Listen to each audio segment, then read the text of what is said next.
안녕하세요. 오늘 이제 마지막 학벽 족보로 최종 정리하는 시간 가져볼 텐데 소리 들리시는지 확인 한번 부탁드리겠습니다. 자, 소리 들리시면 바로 시작하도록 하겠습니다. 자, 지금 10번의 강의로 이렇게 계획을 잡고 좀 진도를 빠르게 진행을 하긴 했습니다. 드디어 이제 내일이 시험이시죠. 내일 기능장 시험도 기능장 시험도 있는데 사실 위험물 기능사 필기도 내일부터 이제 시험 기간이 시작이 됩니다. 그래서 이제 기능사를 준비하시는 분들도 계실 것 같은데 기본적인 내용은 기능사에도 큰 도움이 되니까 같이 참여해 주시고, 특히 기능장을 준비하시는 분들은 이 정도 이제 내일이 당장 시험인 시점에서 오늘 들으시는 이런 부분들이 어떤 문제로 나왔는지 좀 생각이 잘 연결이 되셔야 될 것 같다는 생각이 듭니다. 문제만 봤을 때는 그 문제랑 조금이라도 말이 다르게 나오거나 하면은 시험장에서 당황하실 수가 있어요. 하지만 우리가 지금 필기를 준비하는 것은 100점을 맞으려고 하는 시험이 아니라 60점만 맞으면 되는 시험이기 때문에 이제 합격에 맞춰서 그것을 포커스로 해서 이제 준비를 해 보시는 게 좋을 것 같습니다. 자, 화면 한번 보시면요. 화면 보시면 이제 기초화학부터 저희 책 파트 1에 해당하는, 챕터 1에 해당하는 이제 합격 족보 부분으로 전체 시험 범위를 정리하도록 하겠습니다. 자, 전체 이제 비중으로 보자면 60문제 중에서 비율적으로 봤을 때 이제 위험물에 대한 부분, 위험물의 이제 유별이 뭔지, 뭐 면류 위험물인지, 그리고 품명이 어떤 품명에 해당하는지, 품명을 알면 지정 수량, 위험 등급까지 같이 나오게 되죠. 자, 이렇게 이어서 연결을 이제 시켜 주셔야 하고, 이 위험물의 유별이 구분이 되는 이유는 그 위험물마다 성격이 다르기 때문입니다. 그래서 그 성격 따라서 어떤 소화 방법을 써야 하는지, 또 특성에 따른 저장은 어떻게 해야 하는지, 이렇게 연결되는 부분이 가장 60문제에서 절반 이상이 되는 거의 한 50%의 비중을 차지하는 이런 문제 유형들입니다. 그래서 기본적으로는 이제 딱 위험물의 어떤 문구가 나왔을 때, 이 위험물은 몇 류에 있었다, 그리고 품명이랑 지정 수량은 어떻게 되고 소화 방법은 어떻게 해야 되는지 줄줄줄 나올 정도로 지금에서는 이제 숙지가 되셔야 합니다. 자, 여기에 플러스 이제 10%에 해당하는 공업경영 부분은, 공업경영은 55번부터 60번까지의 문제를 계속 반복하시는 수밖에 없고요. 이 내용에 대해서 관리도라던가 아니면 기본적인 그 생산량을 관리하는 그런 기본적인 것들은 계속 반복돼서 출제가 되고 있기 때문에 이 범위 안에서 크게 벗어나지 않는다고 보시면 되겠습니다.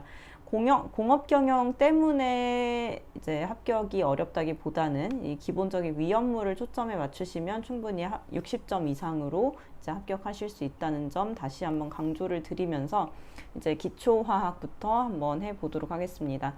자, 우리가 첫 시간에 어떤 내용을 했었냐면 주기율표를 쫙 이제 그려놓고 그 주기율표가 왜 이렇게 생겼는지, 그 중간에 빈 칸은 왜 있는 것이고, 그 주기율표가 어디에 어떤 위치로 이제 들어가 있는지를 학습을 했습니다.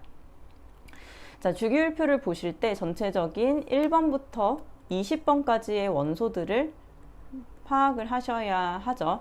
자, 이 원소들이 어떻게 생겼는지만 보시는 게 아니라 이 원소의 이름이 뭔지, 그리고 원자 번호는 몇 번인지, 원자 번호에 따라서 이제 원자량을 구할 때 이제 이 원자 번호가 홀수라면 이 번호에다가 곱하기 2 플러스 1을 하고, 번호가 짝수라면 곱하기 2를 해서 원자량을 구한다까지 숙지를 하셔야 되겠습니다. 자, 주기율표의 이 위치, 그 족에 해당하죠. 어떤 세로줄에 있느냐에 따라서 원소 기호로서의 특성이 굉장히 많이 달라집니다. 그래서 주기율표의 산화수 제일 왼쪽부터 했을 때는 플러스 1, 플러스 이렇게 플러스 값이 늘어나는 방향으로 가고, 제일 오른쪽부터 할 때는 0으로 시작해서 마이너스 1, 마이너스 2, 마이너스 3, 마이너스 4의 산화수를 가지는 게 이제 기본적인 산화수 계산 방법입니다. 이 산화수 자체로서 문제가 나오기보다는 이 산화수를 이용해서 나중에 화학식을 추측을 해낸다던가, 아니면 다른 문제에 뭐 산성이라던가 이런 다른 문제에 응용하는 형식으로 많이 활용이 되기 때문에 이 산화수가 이럴 때는 어떤 산화수를 가지는지 알고 계셔야 되겠고요. 자, 주기율표 상에서 어떤 특성을 가지는지도 굉장히 많이 출제가 되고 있습니다.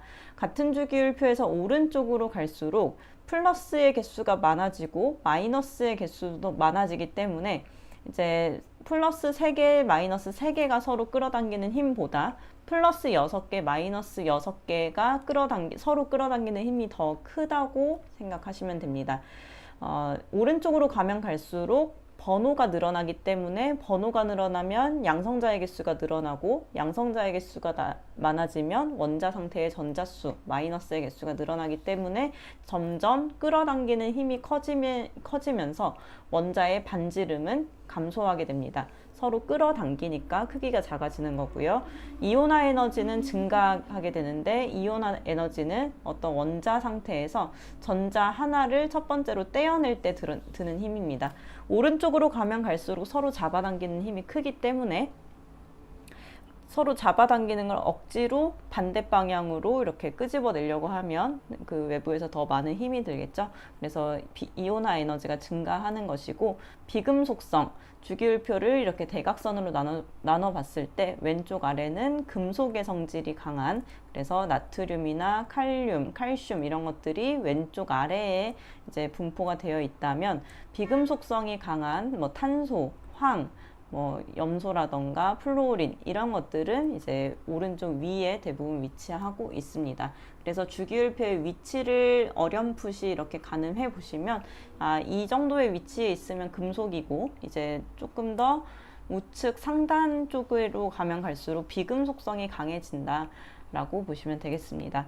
전기 음성도가 증가하고 전자 친화도가 증가하는 것도 같은 주기율표 상의 플러스 마이너스의 그런 결합의 차이로 생기는 이제 특성이니까, 이런 주기율표를 그냥 맘대로 배치한 게 아니고 그 안에 성질에 따라서 배치하게 된 것이라는 걸 한 번 더 생각을 해 보시면 되겠고요. 방사선은 이렇게 기능장에서는 크게 중요하지 않기 때문에 넘어가도록 하겠습니다. 자, 다음에 이제 일반화학에서 물의 비열 또는 자멸로 열량을 구하는 문제가 나오게 됩니다. 자, 열량이라는 것은 물에 이제 에너지를 가했을 때 온도가 올라가는데 필요한 열, 에너지의 양을 의미하죠. 그래서 온도가 올라가는 형태인 현열의 계산 방법은 Q는 CM 델타 T의 방식으로 계산을 하고요. 이제 상태 변화가 일어나는, 온도 변화는 일어나지 않고 상태 변화가 뭐 고체에서 액체, 액체에서 기체로 일어나는 그 구간은 자멸 구간이라고 합니다. 자, 현열과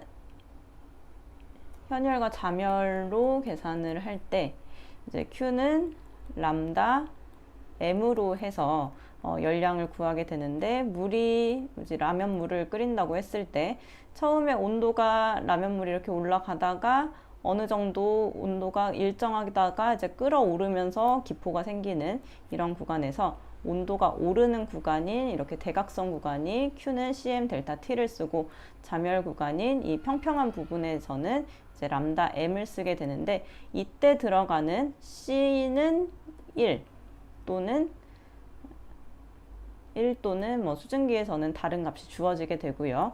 또 이제 람다 구간에서는 상황에 따라서 이게 이제 고체에서 액체가 되는 건지 액체에서 기체가 되는 건지에 따라서 여기에 들어가는 539나 80kcal/kg이라는 이런 자멸값을 대입해 주시면 됩니다. 그래서 열량 계산하실 때는 항상 상태 변화가 일어나는 건지 아니면 온도 변화가 일어나는 건지를 잘 구분을 하셔서 계산하시는 게 포인트입니다. 다음에 pH를 구하는 문제에서는 이제 농도 개념이 들어가면서 마이너스 로그를 쓰기 때문에 공학용 계산기로 꼭 한번 이렇게 계산을 해보고 가시는 것을 추천드립니다. 계산기가 익숙하지 않은 상태에서는 그 입력하는 식은 알아도 입력하는 과정에서 잘못 체크가 되면 오답으로 될 수 있기 때문에 미리 좀 해보시는 게 좋을 것 같고요.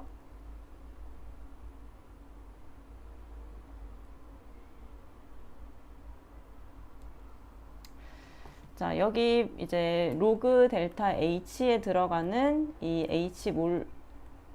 H 농도는 몰 농도입니다. 그래서 몰 농도는 1리터당 이제 수소이온이 몇 몰이 있는지를 가지고 계산하는 거기 때문에 만약에 여기에 노르말 농도로 나왔다고 하면 당량에다가 노르말 농도는 이제 당량에다가 몰 농도를 곱한 값이기 때문에 이 당량수를 가지고 계산을 해줘서 몰 농도로 바꾼 다음에 계산을 해야 되는 그런 공식입니다. 다음에 산성 산화물, 염기성 산화물, 양쪽성 산화물은 이제 기능장에서는 크게 고려하지 않으셔도 될 것 같고요. 금속의 반응성은 조금 보셔야 합니다. 자, 수소를 기준으로 수소보다 반응을 잘 하는 것, 그리고 수소보다 반응이 느린 것으로 구분할 수 있습니다. 자, 어떻게 보시는 것이냐면 칼륨하고 칼슘 이런 식으로 두 금속이 만났을 때 이제 K가 더 반응을 하려고 하고 CA는 K 앞에서는 반응을 할 수가 없습니다. 그래서 왼쪽으로 갈수록 더 강한 금속성이라고 보시면 되는데요. 칼슘은 칼륨과 만나서는 이제 반응성이 없지만 이 뒤쪽에 있는 원소인 뭐 주석이라던가 납과 만나게 된다면 주석이나 납은 반응하지 못하고 칼슘이 반응하게 됩니다. 그래서 왼쪽에 있을수록, 앞쪽에 있을수록 더 이제 반응을 하려고 한다. 반응을 하려고 한다는 것은 어떤 뜻이냐? 이 상태로, K 상태로 있으려고 하는 것이 아니라 전자를 떼어내고 이렇게 자유로운 몸이 되고 싶어 한다. 이온이 되고 싶어 한다. 라는 뜻입니다. 그래서 만약에 K가 이렇게 있었고 칼슘이 이런 식으로 있는 상황이라면 이 칼슘이 반응을 진행됐을 때 K가 이제 전자를 떨어뜨리는 이온 상태로 이렇게 변화하고 칼슘은 그 이온을 칼륨한테서 받아가지고 이제 원자 상태로 돌아가는, 그래서 칼륨은 이온이 되고 싶어하고 칼슘은 다시 원자 상태로 되는 이런 것이 이온화 경향 금속의 반응성이라고 보시면 되겠습니다. 자, 그 다음에 패러데이의 법칙에서는 이제 전기를 흘렸을 때 전기분해에서 1페럿, 그러니까 96,500쿨롱의 전기량을 흘렸을 때 1g 당량만큼 원소를 석출할 수 있다는 법칙입니다. 그래서 1g 당량이라는 것은 그 산화수의 원자량을 해줬을 때의 값인데, 구리는 64의 원자량을 가지고 이 구리는 이온이 될 때 전자 두 개를 내뱉는 성질이 있어요. 그래서 그 산화수만큼 나눠졌을 때 석출되는 양이 1g 당량입니다. 물은 왜 9g이 1g 당량이 되냐면 H2O를 이렇게 이제 H2O2로 분해를 하게 될 때 전자 두 개가 움직이기 때문에 그렇습니다. H2O 자체는 18g인데 여기에서 전자 두 개가 이동을 하다 보니까 이것을 2로 나눠졌을 때 나오는 9g이라는 값이 96,500쿨롱의 이제 전기량을 줬을 때 석출되는 양입니다. 그래서 1패러데이의 전기량으로 구리는 0.5몰, 물도 0.5몰 분해시킬 수 있다. 이렇게 보시면 되겠습니다. 자, 화학 반응식에서는 이제 반응물과 생성물, 어떤 것과 어떤 것이 반응을 해서 뭐 이런 것들을 A, B, C, D, E, F까지도 나올 수 있죠. 더 나올 수도 있어요. 하지만 위험물에서는 뭐 2개 이상 나오는 것은 흔치 않습니다. 자, 어떤 것이 반응해서 이제 생성물이 나오는지, 이것은 이제 위험물이 연소했을 때, 물하고 반응했을 때, 뭐 알코올과 반응했을 때 뿐만 아니라 소화약제에서도 이제 활용이 될 수 있습니다. 뭐 분말 소화약제가, 일종 분말 소화약제가 분해되면 어떤 것들이 나오는지 생각을 해볼 때도 이런 표현 방식이 화학 반응식에 해당하고요. 화학 반응식은 그냥 화학식만 쓴다고 끝나는 것이 아니라 앞에 있는 개수를 맞추는 것까지 해야 완성이 되는 겁니다. 화학식을 그냥 나열하는 것은 화학 반응식으로서 절대 의미가 없습니다. 그래서 미정계수법을 어떻게 하는지를 숙지하셔야 기능장 필기에서는 이상기체 상태 방정식까지도 푸는 문제가 자주 출제가 되기 때문에 이상기체 상태 방정식 하실 때 이렇게 개수를 맞추는 게 필요해서 이제 화학 반응식을 잘 해두시면 위험물과 관련된 문제도 풀 수 있을 뿐만 아니라 화학 반응식 문제 당연히 푸실 수 있고 여기에 플러스 이상기체 상태 방정식까지도 같이 가져가실 수 있습니다. 자, 이상기체 상태 방정식에서는 기능사나 뭐 산업기사에서는 V를 구하는 것이 많이 나오지만 기본적으로 나오고 특히 뭐 기능사는 사실 이 이상기체 상태 방정식이 이제 필기 시험 범위에도 들어가지 않을 정도로 굉장히 비중이 미미합니다. 하지만 기능장에서는 P를 구하는 식이라던가 아니면 W를 구하는 식, 뭐 분자량을 구하는 식조차도 이상기체 상태 방정식으로 충분히 다 이제 계산을 해낼 수 있습니다. 그래서 꽤 많은 기출문제가 지금 수록이 되어 있기 때문에 지나간 기출문제는 다 보고 가신다고 생각하시면 좋을 것 같습니다. 자, 여기에 이제 기능장에서 추가되는 시험 범위 유체역학이라는 게 있죠. 이 부분 지금 따로 필기를 같이 해 두시면 좋을 것 같습니다. 자, 위험물이나 화학 장치들이 이제 거의 다 이제 배관을 통해서 작업을 하는 것이기 때문에 자, 공정 쪽의 개념에서 유체가 어떻게 흐르는지, 뭐 유체의 레이놀즈 수가 어떤지, 유체에 대한 아주 기본적인 내용, 단편적인 내용만 이제 기초화학으로 출제가 되고 있습니다. 자, 유체역학에서 기본적으로 나오는 가장 쉬운 공식 레이놀즈 수입니다. 자, 뮤는 du 로우라고 해서 이 값이 어떻게 계산되는지, d는 어떤 것을 의미하고 u는 뭐고, 뭐 로우는 어떻게 되고, 이제 점도 뮤는 어떻게 되는지 각각 대입해서 하실 때 여기에서 단위를 일정하게 잘 맞춰 주셔서 단위가 위아래가 다 맞도록 계산을 해 주셔야 레이놀즈 수를 구하실 수 있습니다. 또 레이놀즈 수는 어떤 식으로 이제 어떤 개념으로 정의가 되는지도 기출문제 통해서 확인하시면 되겠고요. 또 유체가 이동할 때, 액체나 기체가 이동하는 걸 유체라고 하죠. 자, 유체가 이동할 때 이제 얼만큼의 양으로 이동을 하는지 Q는 UA라는 공식을 통해서 관이 1번의 광경인 관을 지날 때와 이제 광경이 뭐 커지거나 줄어들 때, 두 번째 광경을 지나갈 때 이렇게 광경이 늘어나거나 줄어들게 되면 유속이 어떻게 변하는지 이런 계산을 하는 문제가 굉장히 많이 출제되고 있습니다. 그래서 여기에서도 단위 맞추는 게 굉장히 중요하고요. 뭐 A라는 것은 단면적을 의미하기 때문에 4분의 D 제곱 파이 이런 식으로 해서 광경을 대입해 가지고 구하실 수 있겠죠. 또 유체가 흐르는 양을 구하는 장비인 유량계 그리고 압력계를 구분해서 뭐 유량계가 아닌 것은 무엇인가, 뭐 압력계인 것은 무엇인가 이런 식으로 출제가 되고 있습니다.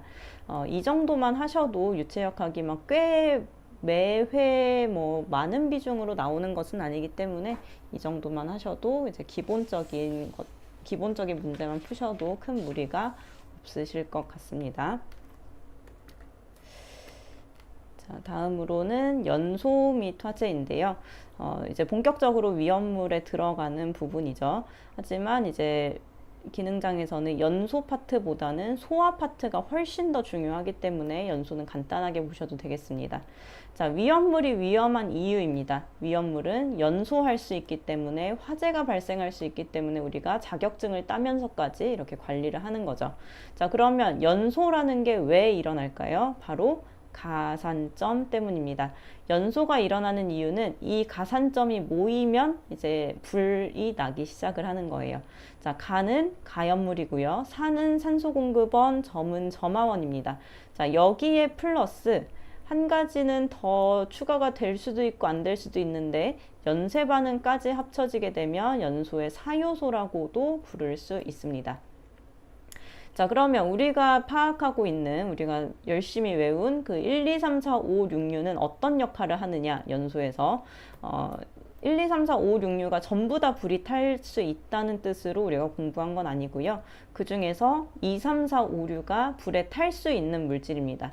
그러면 여기에 들어가지 않는 위험물 뭐가 있어요? 1류랑 6류는 불에 타지 않는다는 뜻입니다. 그래서 1류, 6류는 가연성이 아니라 불연성으로 기억을 하셔야 되고, 그러면 불에 타지도 않는데 왜 위험물이냐 라고 생각하신다면 이 1류랑 6류 같은 경우에는 산소를 공급하는 역할을 합니다. 자, 가연물만 있으면 절대 불에 타지 않아요. 공기 중에 산소가 있다고 해도 그 산소만으로 불에 타는 것이 아니라 이런 식으로 이제 위험물, 화학 물질로서 산소를 공급하는 것이 있기 때문에 더 불이 확대되고 그래서 폭발이나 화재까지도 이어질 수 있게 되는 겁니다. 그래서 1류, 6류는 불에 타지는 않지만 2, 3, 4, 5류 또는 다른 화재에 산소를 공급해서 더 화재를 커지게 만드는 그런 촉진시키는 역할을 하기 때문에 이제 위험물로 분류를 하는 거고, 여기에서 5류 위험물의 경우에는 가연물이면서 산소공급원입니다. 그래서 가연물과 산소공급원을 같이 가지고 있는 물질이라는 것도 잘 기억을 하셔야 되겠습니다. 자, 다음에 점화원은 이제 불을 붙이는 요소인데요. 뭐 라이터를 직접 갖다 대는 경우는 거의 없고, 현장에서는 이제 정전기로 인해서 이제 피치 못하게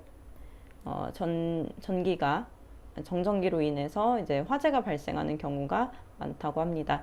자, 점화원에 해당하는 정전기를 방지하는 방법 3가지, 접지, 공기이온화, 상대 습도에서 상대, 그리고 70%, 요 2가지 글자를 잘 눈여겨 보시면 좋겠습니다. 접지, 공기이온화, 상대 습도를 절대 습도로도 바꿔서 내는 경우가 있기 때문에 이렇게 체크를 해두시는 게 좋고, 여기에 한 가지 더 추가하자면 비슷한 말이기는 하지만 도체 연결도 정전기 방지 방법이 되겠습니다. 접지랑 같은 개념인데요. 정전기가 전기가 정지해 있다는 뜻이기 때문에 전기가 흐를 수 있는 길, 도체를 연결을 해주면 정전기가 멈춰 있지 않고 이동하면서 정전기가 풀리게 됩니다. 자, 연소는 가산점 때문에 일어나는 거고, 이 중에서 가연물이 되기 쉬운 조건, 불이 더 나기 쉬운 그런 조건의 물질들은 발열량이 큰 것, 그리고 산소와 친화력이 큰 것. 왜냐하면 연소라는 것은 가연물이 산소랑 얼만큼 잘 만나느냐에 따라서 달라지는 거기 때문이에요. 자, 가연물과 산소가 얼마나 잘 친화력이 있는지, 친하면 친할수록 연소가 잘 되는 거고요. 표면적이 크다.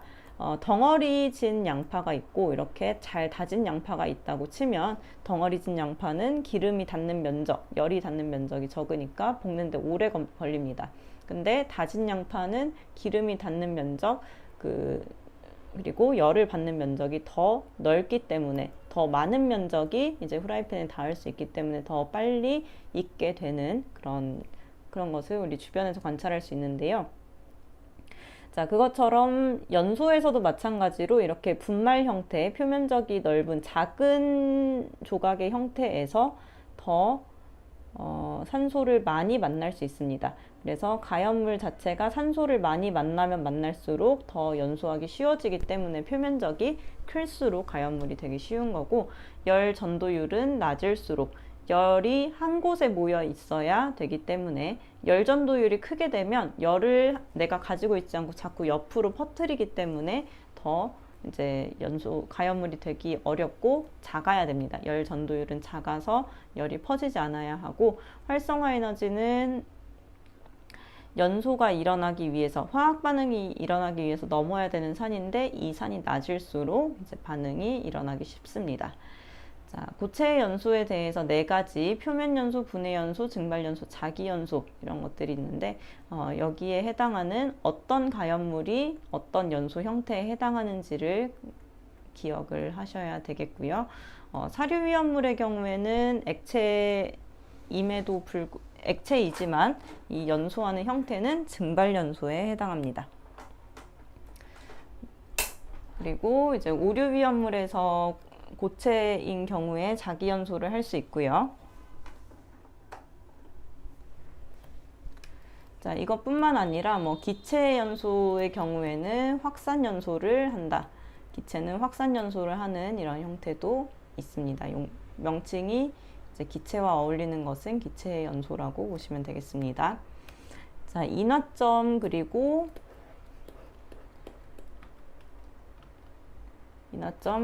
발화점을 구분을 해보면, 인화점은 점화원이 있을 때 불이 붙는 온도고요. 다음 페이지에 발화점은 점화원이 없을 때 불이 붙는 온도입니다. 그래서 불이 직접적으로 있는 게 불이 붙는 게 더 쉽겠죠. 인화점이 발화점보다 훨씬 더 낮습니다. 반대로 얘기하면 인화점보다 발화점이 비교도 안 되게 훨씬 더 높습니다. 그냥 그 온도만으로 불이 붙으려면 어느 정도껏 뜨겁다고 되는 게 아니겠죠. 굉장히 뜨거워야 됩니다. 그렇기 때문에 인화점보다 무조건 발화점이 더 높고요. 잘 나오는 인화점의 경우에는 몇 가지는 암기를 하시는 게 좋습니다. 아세톤은 영하 18도, 벤젠은 영하 11도, 톨루에는 4도, 이런 온도는 자주 나오는 거고, 특히 아세톤이 영하 18도라는 거는 이제 기억을 한 번쯤은 해두실 필요가 있고요. 그리고 특수인화물 중에서 이氧화탄소, 산화프로필렌, 아세탈데히드, 디에틸에테르, 특수인화물 이디아산으로 우리가 암기를 하는데, 이 이디아산을 인화점이 이제 높은 것에서 낮은 것, 이런 식으로 나열을 하면 이디아산 이 형태로 이제 나열이 되게 됩니다.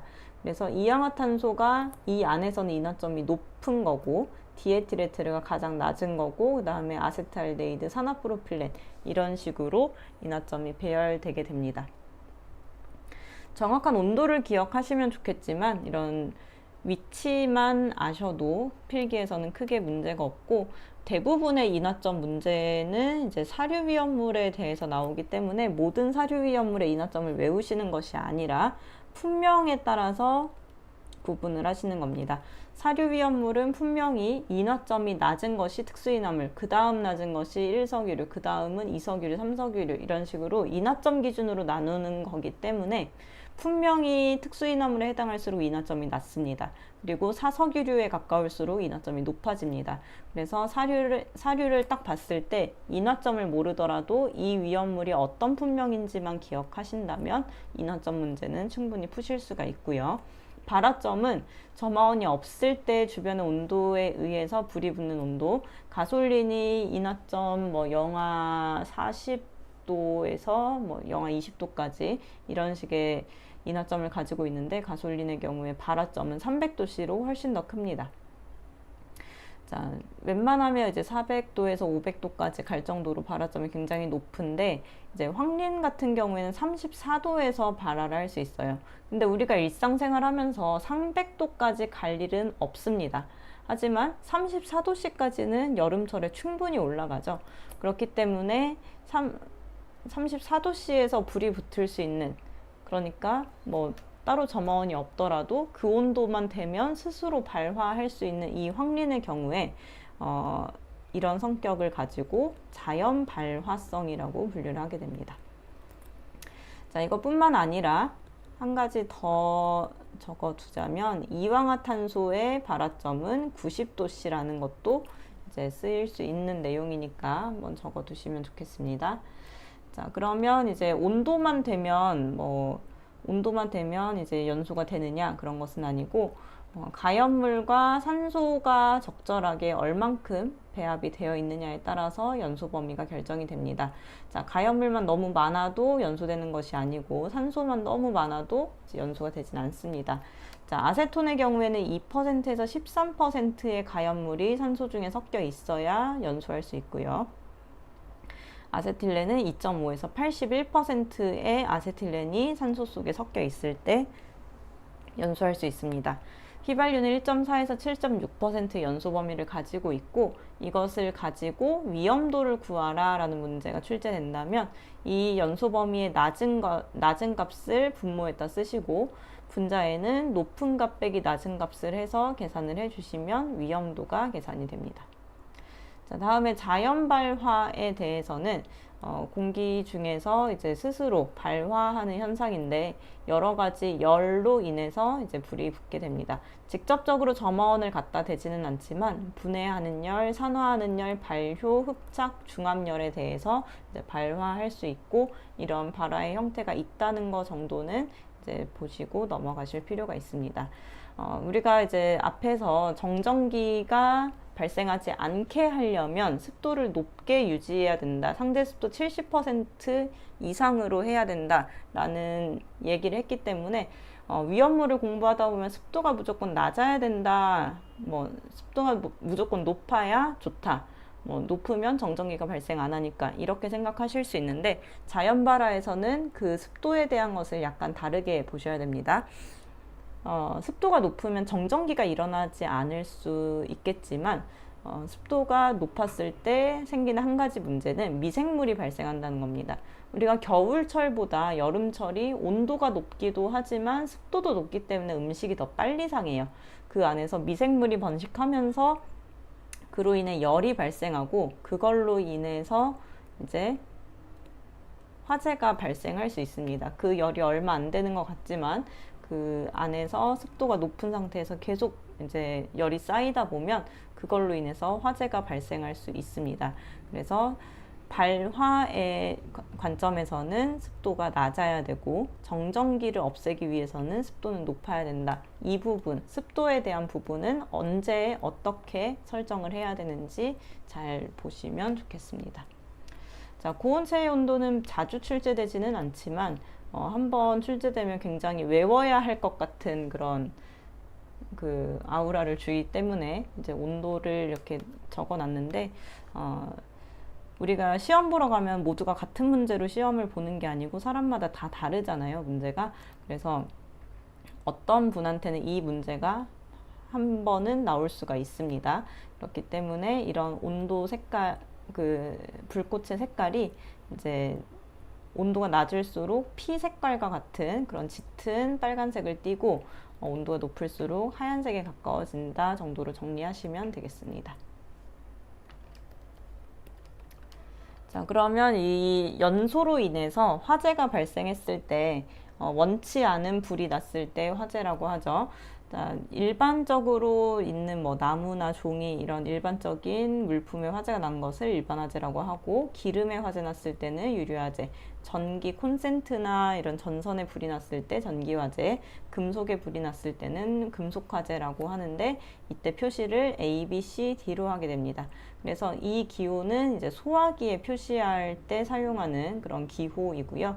소화기에 A를 표시한다 하면은 그냥 A만 쓰는 것이 아니라 A 주변에 하얀색 동그라미로 해서 A를 표시하고, B를 표시하게 되면 B 주변에 노란색으로 해서 B를 표시하는데 사용이 됩니다. 그래서 A급 화재가 어떤 화재를 의미하는지, 색깔은 어떤 색을 띠는지, 어떤 색으로 이제 표시를 하는지, 이렇게 화재와 화재의 종류, 색깔까지 보시면 되겠고요. 화재 현상으로는 플래시오버, 모여 있다가 플래시가 팍 터지듯이 급격하게 연소하는 현상이 플래시오버고요. 보일오버, 물이 끓는, 보일러처럼 물이 끓어오르는 현상, 물이 있을 때 발생하는 현상입니다. 블레비는 물이 있어서 그런 것이 아니라 가스 자체가 액체가 됐을 때 그게 끓어오르면서 발생하는 현상입니다. 물이 들어가는 건 보일이고요. 가스가 액체 가스인 것은 이제 블레비 현상으로 구분을 하시면 됩니다. 자, 연소는 이제 상대적으로 속도가 낮은 그런 우리 가스레인지에 불 붙였을 때 그 정도 속도를 연소라고 보시면 되고요. 폭발은 굉장히 큰 소리가 나면서 빠르게 퍼져나가는 것처럼 굉장히 빠른 속도입니다. 그래서 연소는 느린 속도, 폭발은 굉장히 빠른 속도로 이렇게 구분을 하는데 연소는 느린 거고 폭발은 굉장히 빠른 거다 정도로 보시면 되겠습니다.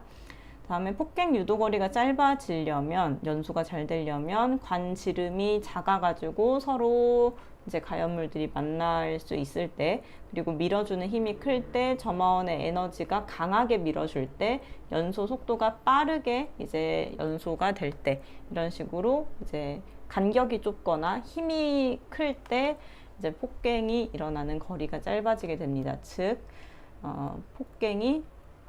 연소가 잘 일어나는 조건이라고 보시면 되겠습니다.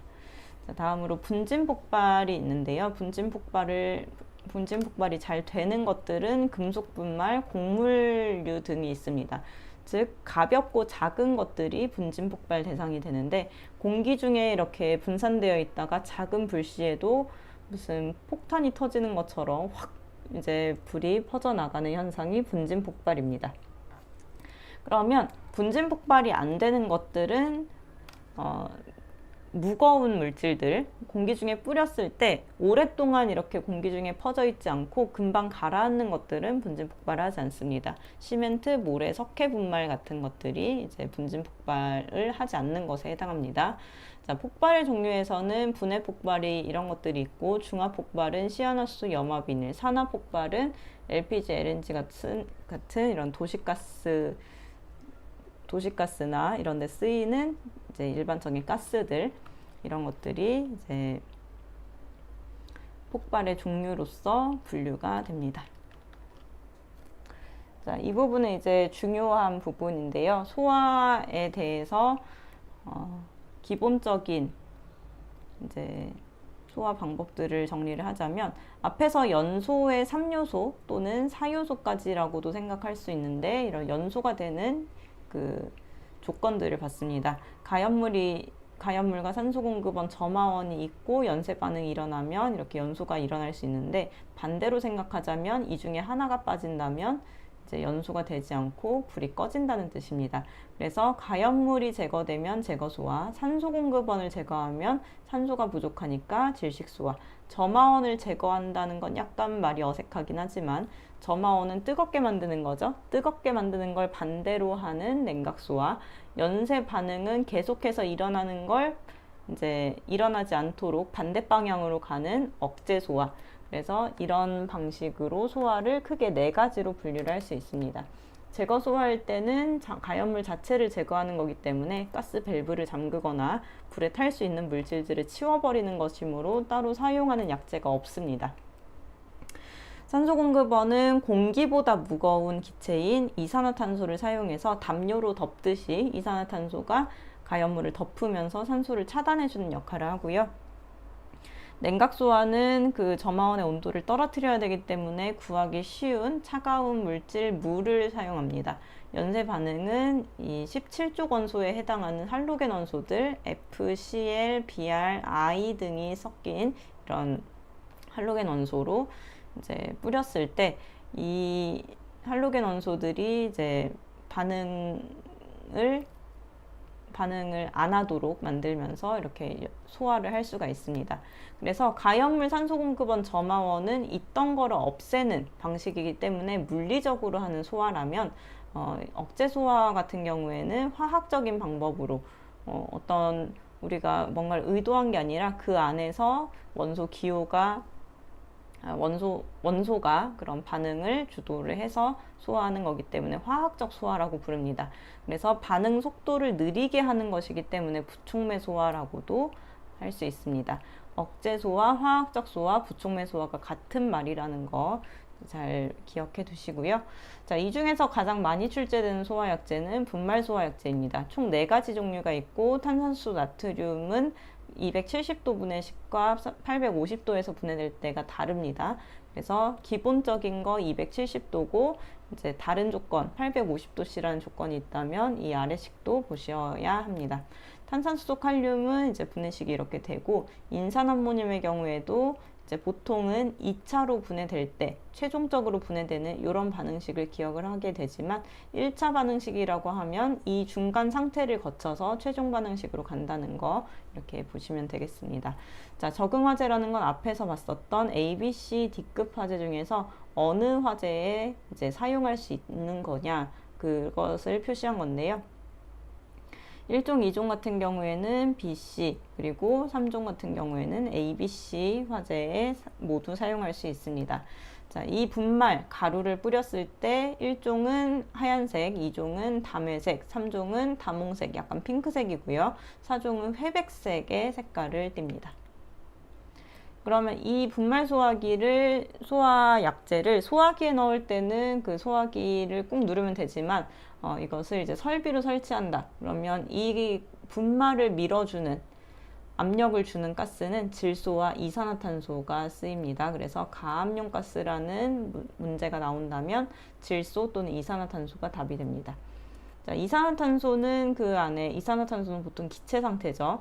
그래서 기체 상태로 이렇게 소화기 안에 담아두는데, 이 CO2 기체가 관을 통해서 밖으로 나오다 보면 가늘고 긴 관을 통해서 이제 이동을 할 때 열을 빼앗기면서 고체로 됐다가 다시 기체로 발생하는 이런 효과를 줄 톰슨 효과라고 합니다.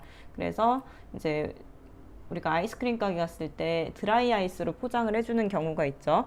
그것처럼 이제 드라이 아이스가 이제 기체로 되면서 그 주변의 열을 빼앗아가면서 소화를 하는 것 플러스 이산화탄소가 나와서 이제 공기 중에 있는 산소를 차단해주는 냉각과 질식 효과를 둘 다 가지고 있습니다.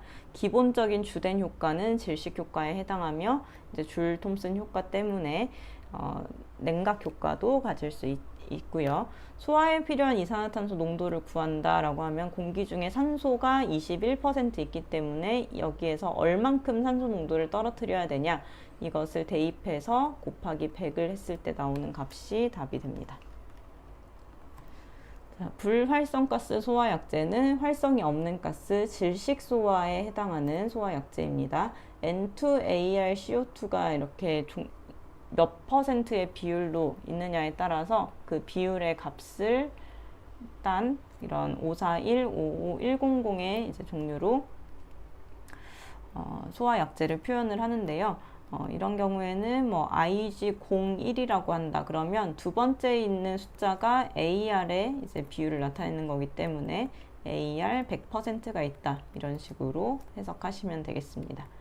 자, 할론 소화약제는 탄소를 중심으로 FCl, Br, I가 각각 몇 개씩 결합되어 있는지를 번호로 나타낸 건데, 1301, 1211, 2402, 1011, 104 이런 식으로 기본적인 할론 번호가 있는가 하면 여기에 없는 번호로도 분자식을 찾아내는 그런 문제가 나올 수도 있습니다. 여기에서 주의하실 건 1011인데요. 1011이니까 탄소 하나에 염소 하나, 브롬 하나 이렇게 하면 끝이겠다라고 생각하시기 쉽습니다. 자, 탄소의 경우에는 기본적으로 수소를 가지고 있는 이런 메탄 상태에서 할로겐을 붙여서 할론 소화약제를 만드는 겁니다. 그래서 탄소가 하나 있다라고 하면은 탄소 하나라고 생각하시지 말고 메탄 CH4 하나가 있는데 이 자리에 다른 할로겐 뭐 F라던가 CL이 이렇게 들어가고 더 들어가지 않은 자리에 수소는 그대로 남아있는 거다라고 생각하셔야 됩니다. 그래서 1011과 같은 경우에도 CL 하나, BR 하나가 이렇게 들어가는 거기 때문에 나머지 수소가 두 개 남아있어서 여기 H2가 그대로 있게 되는 겁니다. 그리고 할론 번호 순서대로 이대로 알아두시면 좋으신 것은 이제 소화약제의 상태가 1301이나 1211은 기체 상태이고 중간인 이제 2402 탄소도 많고 플로린도 많고 브론도 많죠. 이런 상태에서는 기체가 되기 어렵습니다. 그래서 액체 상태로 된다는 것까지도 같이 기억하실 수 있으니까 할론 번호 이 순서대로 이제 알아두시면 좋겠습니다. 자, 다음 물을 소화약제로 사용하는 이유는 물과 물 사이는 수소 결합을 합니다. 자, 물에 있는 H와 다른 문자에 있는 O가 서로 당기는 인력이 있기 때문에 이 인력을 끊어내려면 반대로 작용하는 힘이 더 커야 됩니다. 증발 담력이 커야 되는데 증발시키는데 필요한 에너지가 크고요. 비공유전자쌍의 반발력이 산소, 수소 간의 전기 음성도, 그러니까 산소는 마이너스를 강하게 가지고 H는 플러스를 강하게 가지기 때문에 서로 끌어당기는 자석 같은 힘을 가지게 됩니다. 그래서 이 힘을 끊어내는데 필요한 에너지들이 주변에서 끌어오는 거기 때문에 주변은 차가워지는 효과가 있습니다. 그래서 주변의 온도를 낮춰주는 냉각 효과가 일어나는 이유고요. 강화액 소화약제는 물 소화약제가 0도씨에서 얼기 때문에 겨울철엔 쓸 수 없다는 단점을 보완한 소화약제입니다. 그래서 탄산칼륨을 이렇게 넣었을 때 겨울철에 눈 왔을 때 탄산칼슘을 길에 뿌리면 눈이 빨리 녹는 것처럼 물도 탄산칼륨을 섞게 되면 잘 얼지 않습니다. 얼음이 잘 생기지 않아서 겨울철에도 물 소화기를 쓸 수 있게 만들어줍니다.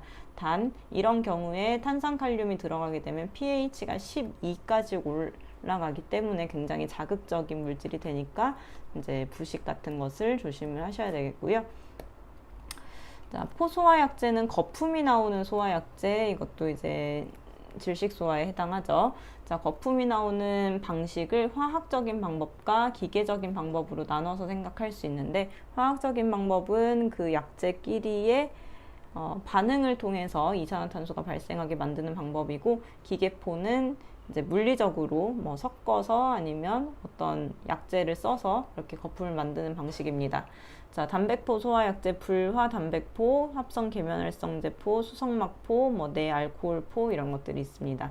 자, 내알코올포 소화약제는 수용성인 액체라서 알코올류 소화를 할 때 사용하게 됩니다. 자, 소방시설, 불을 끄는 모든 설비를 다 통틀어서 불을 끄는 거, 불이 난 걸 알리는 경보설비, 그리고 피난설비까지 다 합친 것이 소방시설에 해당합니다. 소화설비, 경보설비, 그리고 피난설비입니다. 자, 소요 단위의 경우는 이제 제조소랑 취급소인 경우에 내화 구조는 100제곱미터로 소화기 하나로 100제곱미터의 면적을 끌 수 있고, 비내화 구조, 불에 잘 타는 구조인 경우에는 소화기 하나로 끌 수 있는 면적이 반으로 줄어듭니다. 저장소는 150제곱미터, 75제곱미터의 면적을 끌 수 있고요. 위험물은 지정 수량의 10배를 한 만큼 소화기 하나로 끌 수 있다라고 이렇게 이제 소요가 되는 그런 단위를 정해둔다면, 능력 단위의 경우에는 물통이 8리터 있을 때 0.3, 그리고 수조에 물통 3개 있을 때 80리터에 1.5, 수조에 물통 6개 있으면 190리터, 소화기 2.5개의 능력이 있고요. 마른모래 50리터에 0.5, 팽창질석, 팽창진주함은 160리터에 1.0의 능력 단위를 가집니다. 그래서 소요 단위와 능력 단위를 연결시키는 그런 문제도 출제가 될 수 있기 때문에 이런 개념들은 그냥 단순히 암기를 하시는 것보다 문제에서 어떻게 응용되는지 기출문제로 보시는 게 중요합니다. 자, 소화설비 불을 끌 수 있는 종류는 일단 기본적으로는 4개입니다. 자, 소화설비는 옥내소화전, 옥외소화전, 스프링클러, 물분무 등으로 분류하는데, 물분무 등인 이유가 그 안에 이런 것들이 생략이 되어 있다는 뜻입니다. 물분무 소화설비뿐만 아니라 포, 이산화탄소, 할론, 분말까지도 다 물분무 등에 해당하니까, 그래서 문제가 다음 중 물분무 등 소화설비가 아닌 것은 이라고 하면은 이거 3개 중에 하나가 답이 될 수 있습니다. 자, 이 중에 이제 많이 사용하는 옥내 소화전의 경우에 물이 나오는 소화전이죠. 자, 물을 얼만큼 준비해야 되냐? 최대 개수는 5개까지 이제 개수에다가 7.8을 곱한 만큼, 옥외 소화전은 최대 개수에다가 13.5를 곱한 만큼 이제 물을 준비해야 되는데, 이 말이 수원의 수량이라는 말로 출제가 됩니다. 자, 물이 얼만큼 필요하냐라는 뜻이에요. 자, 근데 이제 세제곱미터로만 내는 것이 아니라 이것을 리터로 환산하는 경우도 있기 때문에 리터인 경우에는 계산한 값에다가 1000을 곱해주시면 됩니다. 자, 물이 나오는 압력은 기본적으로 350kPa 굉장히 강한 압력으로 나오고요. 옥내 소화전은 분당 260L, 옥외 소화전은 더 넓은 범위를 꺼야 되기 때문에 분당 나오는 물의 양이 더 많습니다. 자, 호스 길이는 각 층에서 25m 이내에 다 닿아야 되고요. 그리고 옥외 소화전 함은 옥외 소화전으로부터 5m 이내에 있어야 됩니다. 스프링클러는 천장에 설치하는 거기 때문에 압력이 옥내 소화전이나 옥외 소화전만큼 이렇게 세지는 않고 더 약한, 그리고 방수되는 양도 더 작습니다. 자, 경보 설비는 불이 날 때 불이 난 걸 알리는 설비인데요. 지정 수량 10배 이상일 때 모든 이동 탱크 저장소를 제외한 제조소 등에 설치를 해야 합니다. 자동 화재 탐지 설비가 가장 좋지만 가격이나 상황적으로 그게 사용할 수 없다라면은 소리가 나는 모든 것들을 사용할 수 있습니다. 그래서 자동 화재 탐지 설비가 90%의 그런 문제 비중을 차지하지만 다른 종류도 한 번은 보실 필요가 있습니다. 소리와 관련된 장비들이 경보 설비에 해당합니다. 자, 그럼 이 자동 화재 탐지 설비는 언제 설치를 해야 되냐? 일단 경보 설비이기 때문에 지정 수량 10배 이상일 때 설치를 해야 되고요. 500은 제조소나 일반 취급소의 면적이 500제곱미터 이상일 때 자동화재 탐지 설비를 설치해야 된다는 거고, 이것은 불을 감지하는 거기 때문에 한 층당 하나 설치하는 게 원칙입니다. 하지만 면적이 굉장히 작은 경우에는 그 연기가 그 안에서 충분히 감지될 수 있기 때문에 면적이 작은 경우, 즉 500제곱미터 이하일 경우에는 1층과 2층을 합친 면적에서 한 개 설치가 가능합니다. 걸칠 수 있다라는 뜻입니다. 자, 이런 제조소나 일반 취급소가 아니다 그러면 600제곱미터마다 하나씩 설치하는 것을 원칙으로 하고, 이때 600제곱미터라는 숫자도 중요하지만 여기에 한 변의 길이가 50m여야 된다는 것도 같이 표시해 두시기 바랍니다. 광전식 분리형 감지기의 경우에는 100m를 한 변으로 할 수 있습니다. 내부 전체를 볼 수 있을 때 1000제곱미터당 하나를 설치할 수 있다입니다. 자, 여기가 이제 위험물 시험에서의 이제 핵심이죠. 핵심이 되는 부분인데, 이 위험물과 연결지어서 어떻게 이제 소화를 하느냐입니다. 자, 전기 설비가 있는 경우에는 질식 소화를 할 수 있는데 포를 제외한 질식 소화를 할 수 있습니다. 그래서 이런 것들을 사용할 수가 있고요. 자, 기본적으로 주수소화, 주수금지, 질식소화라는 것은 물을 사용하는 거, 그리고 CO2를 사용하는 거, 물을 사용할 수 없는 거라고 보시면 됩니다. 자, 근데 엄연히 따지자면 물만 들어가는 것은 아니고 인산염류 분말소화 설비, 분말소화 설비가 총 4가지 종류가 있었는데 이 중에서 3종 분말소화약제에 해당하는 이 부분은 주수소화에도 쓰일 수 있습니다. 플러스 포소화 설비, 거품이 나는 것은 이제 약재에다가 물을 약간 섞어야 거품이 나기 때문에 여기에 들어가는 물이 이제 주수 소화에 효과를 준다고 생각하시면 되겠고요. 주수 금지에서는 탄산수소염류 분말소화약제 1종, 2종 분말소화약제를 의미합니다. 그리고 마른 모래, 팽창지석, 팽창진주압만 쓸 수 있습니다. 질식소화는 CO2가 들어가는 것들, 그리고 거품이 나오는 포뿐만 아니라 물을 분무하거나 무상인 경우에, 안개 상태인 경우에 사용을 할 수 있는데, 여기서 안 되는 것은 봉상이라는 말은 안 됩니다. 봉상은 뿌리는 것이 아니라 물을 트는 거기 때문에 물을 쏘는 거기 때문에 질식소화가 될 수 없습니다. 자, 물을 분무하게 되면 산소를 차단하는 효과가 있어서 이렇게 사용할 수 있는데, 자, 이걸 어떻게 사용할 수 있냐? 앞에 페이지 다시 보겠습니다. 자, 앞쪽을 다시 보시면 위험물마다 주수금지, 주수소화, 질식소화 이런 식으로 써 있는데요. 자, 요 칸이 그 외까지가 인류 위험물입니다. 자, 인류 위험물 중에서 이렇게 물기염금이 있는 경우, 자, 물기염금 있는 경우에는 소화 방법도 주수금지가 됩니다. 자, 물을 뿌릴 수 없으니까, 물을 뿌릴 수 없다는 건 물 뿌리면 위험해진다는 것이겠죠. 그래서 불을 끌려다가 오히려 불을 키우는 수가 있습니다. 그래서 물기염금엔 주수 금지를 해야 되고, 인화성이 들어가는 사료도 인화성 액체예요. 인화성 액체이기 때문에 이런 인화성에 대해서는 질식소화를 합니다. 자, 질식 소화를 해줘야 되고, 나머지는 산소를 가지고 있기도 하고 뭐 물하고 반응도 안 하기 때문에 가장 쉽게 할 수 있는 주수 소화를 할 수 있고요. 인화성 고체에는 질식 소화뿐만 아니라 이제 물 속에 가라앉기 때문에 물을 뿌려도 질식의 효과가 있어서 주수 소화까지 다 가능하다라고 보시면 되겠습니다. 오른쪽에 있는 덮개가 들어가는 이유도 이제 주수금지인 경우에 물 닿으면 안 되니까 방수성이 들어가는 거고, 차광성이 들어가는 이유는 뭐 분해돼서 온도가 높아지면 산소가 발생하는 경우, 발화되는 경우, 또는 특수인화물이 인화점이 낮으니까 인화되는 경우에 이런 차광성 피복까지 왜 하는 건지 그런 특성과 연결지어서 생각을 하시면 되겠습니다. 그래서 이제 각 위험물을 어떤 소화 방법을 하는지, 주의사항은 어떤지, 게시판 어떻게 해야 되는지 출제되는 것이 위험물 기능장 시험의 거의 50%에 해당하는 그런 이제 출제 비중을 차지하고 있습니다.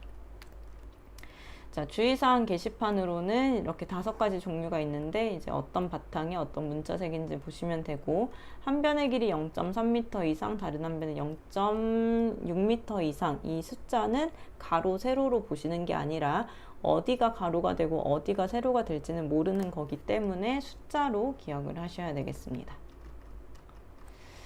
자, 위험물의 종류들 1류부터 6류까지를 위험물의 성질에 따라서 나누는데, 1류는 산화성입니다. 산화성은 남에게 산소를 잘 주는 성질을 의미하는 거고요. 자기 자신은 불에 타지 않습니다. 그래서 1류나 6류에 가연성이다 라는 말이 나오면 뭐 뒤도 돌아보지 않고 무조건 틀렸다라고 보시면 되겠습니다. 자, 산소를 주기 때문에 조연성, 연소를 도와주는 성질, 강산화제, 조해성은 물에 약간 녹는 성질이기 때문에 1류 위험물은 거의 다 수용성이라고 보시면 되겠습니다. 백색 분말이고 비중이 1보다 큽니다. 자, 염소산, ClO가 들어가는 ClO3, ClO2, ClO4 뭐 다 마찬가지로 염소산 계열은 철과 반응하기 때문에 철제 용기에 하지 않고 유리 용기에 보관해야 한다는 거 위험물의 성질이고요. 무기과산화물, 즉 알칼리 금속의 과산화물이라고도 많이 나오죠. 물과 반응하면 산소가 나오고 이산화탄소와 반응하면 산소가 나옵니다. 근데 산과 반응하면 대부분의 물질은 물에서 나오는 거랑 비슷하게 나오지만 여기는 과산화수소가 나온다는 거 잘 체크해 두세요. 여기에서 발생하는 과산화수소는 6류 위험물입니다. 그래서 그 위험물이 몇 류인가로도 연결이 될 수 있습니다. 자, 또 1류 위험물은 이제 화약에서 산소 공급원으로서 이렇게 역할을 할 수가 있는데, 이제 KNO3가 들어가서 이제 1류 위험물 그리고 황이 2류 위험물로 역할을 해서 이렇게 3가지가 합쳐지면 흑색 화약이 될 수 있습니다. 또 위험물에서 나올 수 있는 또 다른 화약은 다이너마이트가 있는데, 다이너마이트는 1류 위험물이 아니라 5류 위험물인 니트로글리세린 그리고 규조토를 섞었을 때 발생할 수 있는 화약입니다. 근데 이 니트로글리세린은 이제 어는 성질 때문에 니트로글리콜로 대체될 수가 있고, 이 니트로글리세린 자체가 오류죠. 오류는 가연물의 산소 공급원을 같이 하는 역할이기 때문에 흑색 화약이 1류와 2류가 들어간 거를 이제 니트로글리세린 혼자 역할을 해낸다라고 보시면 되겠습니다. 자, 위험물 2류의 경우에는 위험물이 되는 기준을 잘 보셔야 되는데, 유황은 60% 이상일 때부터, 농도가 진할 때부터 위험물, 대신 불순물은 활석, 불연성 물질, 수분 등에 한한다. 이런 불순물에 대한 것도 보셔야 되겠고, 철분은 이제 일단 크기는 작아야 되고 농도는 높아야 됩니다. 53 마이크로미터, 50% 이상. 금속분은 구리나 니켈은 금속분이 아니고요. 150 마이크로미터보다 작아야 되고 50 중량 %보다는 커야 됩니다. 철분도 마찬가지로 53보다 작아야 되고 50%보다 커야 되고요. 그리고 마그네슘은 2mm보다 작아야 됩니다. 즉 2mm 이상의 막대 모양 제외한다는 건 2mm보다 크기가 작아야 된다는 거죠. 그래서 2mm 미만의 마그네슘은 위험물에 해당합니다. 이 4가지 위험물의 기준이 몇 %, 그리고 몇 마이크로미터 또는 밀리미터인지 그 숫자를 잘 구분해 주셔야 되겠습니다. 자, 황아린의 경우에는 세 가지 종류가 있는데 조해성, 물에 살짝 녹는 성질은 5황아린, 7황아린에 있습니다. 근데 특이하게도 조해성이 있으면서 물 반응성도 있습니다. 그리고 3황아린은 뭐 조해성도 없지만 CS2, 이氧화탄소에도 녹지 않는데 5황아린, 7황아린은 녹는 성질이 있고요. 정린은 2류고 황린은 3류인데 이 황린이 260도씨에서 가열을 하게 되면 정린이 되다 보니까 이 두 개를 비교하는 문제가 많이 나옵니다. 자, 황린을 260도로 가열하면 정린이 되는데, 자, 황린은 안정성이 없습니다. 안정성이 떨어져서 이제 다른 물질하고 자꾸 반응하려고 하는, 이제 안정성이 없으니까 반응하려고 하고, 이렇게 물에는 둘 다 녹지 않지만 이氧화탄소에는 녹는 이렇게 반응성을 가지고 있는데, 이렇게 고열에서 다시 태어난 정린은 안정적이게 됩니다. 그래서 활성이 떨어지고 물하고도 안 녹고 이氧화탄소에도 안 녹는 이런 형태를 가지게 됩니다. 자, 삼류위험물은 자연발화성 및 금수성 물질인데 두 가지 성질을 모두 가지고 있다는 거예요. 뭐만 빼고 황린은 금수성은 없고 자연발화성만 있습니다. 황린을 제외한 나머지 모든 삼류위험물은 자연발화성도 있고 금수성도 있습니다. 나트륨이나 칼륨은 물 위에 뜨는 가볍고 무른 금속, 그래서 경금속이라고 표현합니다. 자, 불꽃색은 나트륨이 노란색, 칼륨이 보라색. 그래서 노란색 불꽃을 띠는 위험물은 나트륨을 의미하는 거고요. 보라색 불꽃을 띠는 위험물은 칼륨을 의미합니다. 알킬 알루미늄, 알킬 리튬을 저장할 때는 20kPa의 불활성 기체를 봉입하는데, 자, 불활성 기체 봉입은 다른 데서도 많이 나오기 때문에 20kPa를 잘 체크해 두시기 바라고요. 물과 반응했을 때 여기가 다 금수성 물질이다 보니까 물하고 반응했을 때 뭐가 생기는지 잘 구분해 두시면 좋습니다. 자, 여기에서 말하는 금속은 나트륨이나 칼륨, 칼슘 이런 금속도 마찬가지지만 이류위험물에 해당하는 마그네슘, 철분 이런 것도 다 수소를 발생하게 됩니다. 트리메틸 알루미늄은 메틸에서 메탄이 생기고요. 에틸 알루미늄은 에틸에서 에탄이 생깁니다.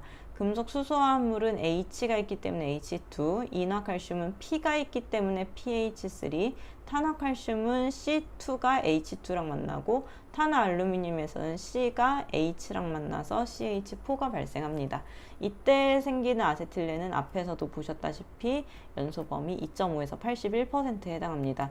자, 물속에 보관하는 위험물은 2류의 유황, 3류의 황린, 4류의 이氧화탄소로 이렇게 황이라는 글자가 들어가는 세 가지가 물속에 보관하는 물질입니다. 이 중에서 황린은 pH9 물속에 저장한다는 것도 기억하시면 좋습니다. 자, 사류는 인화성 액체인데요. 비중은 대부분 1보다 작고, 즉 물보다 가볍습니다. 증기 비중은 1보다 큽니다. 공기보다 무겁습니다. 자, 이거는 계산을 할 수가 없습니다. 비중은 계산할 수 없지만 증기 비중은 계산을 할 수 있습니다. 어떻게 계산할 수 있냐면 공기의 무게 질량인 29분의 이 사료위험물의 분자량으로 했을 때 웬만한 시아나수소 빼고는, 시아나수소나 피리딘도 넘죠. 자, 시아나수소 빼고는 거의 다 대부분 이제 증기 비중이 1보다 커지는 그런 위험물입니다.